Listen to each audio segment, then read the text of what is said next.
Assalamualaikum warahmatullahi wabarakatuh.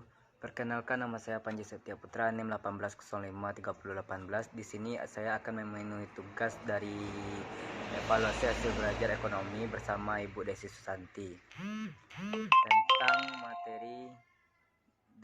tentang materi memilih tes yang sesuai. Di sini pada dasarnya tes memiliki dua bentuk, yaitu dari segi bentuk soal.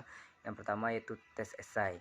Tes esai adalah tes yang disusun dalam bentuk pertanyaan terstruktur dan siswa menyusun mengorganisasikan sendiri jawaban tiap pertanyaan itu dengan bahasa sendiri. Tes esai ini sangat bermanfaat untuk mengembangkan kemampuan dalam menjelaskan atau mengungkapkan suatu pendapat dalam bahasa sendiri. Jenis tes ini menuntut kemampuan siswa untuk mengemukakan, menyusun, dan memadukan gagasan yang telah dimiliki dengan menggunakan kata-kata sendiri. Tes jenis ini memungkinkan siswa menjawab pertanyaan secara bebas. Tes uraian, yang sering juga dikenal dengan istilah tes subjektif, adalah salah satu jenis tes hasil belajar yang memiliki karakteristik sebagaimana dikemukakan berikut ini. Tes tersebut berbentuk pertanyaan atau perintah yang menghendaki jawaban berupa uraian atau peperanan kalimat yang pada umumnya cukup panjang. Yang kedua itu bentuk-bentuk pertanyaan atau perintah itu menuntut kepada tester komentar, penafsiran, membandingkan, membedakan, dan sebagainya. Ketiga, jumlah butir soalnya umumnya terbatas, yaitu berkisaran antara 5 sampai dengan 10. Adapun beberapa keunggulan dan kelemahan dari tes bentuk esai. Yang pertama yaitu memungkinkan siswa menjawab pertanyaan tes secara bebas.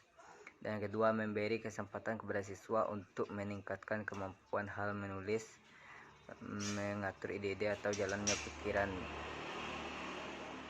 Dan yang keempat itu merupakan tes terbaik untuk mengukur kemampuan siswa menjelaskan, membandingkan, mengungkumkan, membedakan, menggambarkan, dan mengevaluasi suatu topik atau pokok bahasan. Kelemahannya itu sukar diskor secara benar-benar objektif, walaupun itu tes yang dikualifikasikan sebagai tes uraian objektif sekalipun. Yang kedua itu membutuhkan waktu yang lama untuk menjawab pertanyaan. Dan yang ketiga yaitu jumlah pokok bahasan subjek bahasa yang dapat diambil sebagai sumber tanya sangat terbatas. Selanjutnya yaitu tes objektif. Tes objektif adalah tes yang disusun sedemikian rupa dan telah disediakan alternatif jawabannya. Tes ini terdiri dari berbagai macam bentuk, antara lain tes betul salah, tes pilihan ganda. Kelebihan dari bentuk tes pilihan ganda yaitu yang pertama, dapat digunakan untuk mengukur semua jenjang kemampuan berpikir dalam ranah kognitif. Dan yang kedua yaitu memperkecil kemungkinan menembak benar kunci jawaban.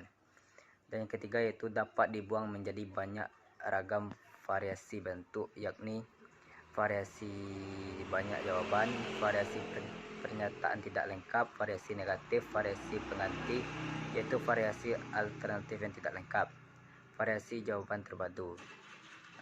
Yang keempat yaitu jawaban tidak harus mutlak benar, tetapi dapat berupa jawaban yang paling benar, atau dapat pula mengandung jawaban yang semua benar.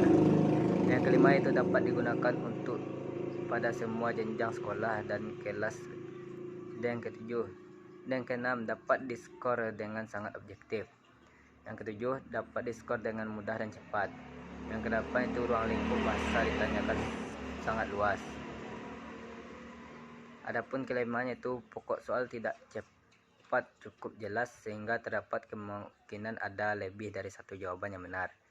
Dan yang kedua, kadang-kadang jawaban soal dapat diketahui siswa meskipun belum diajarkan karena adanya petunjuk.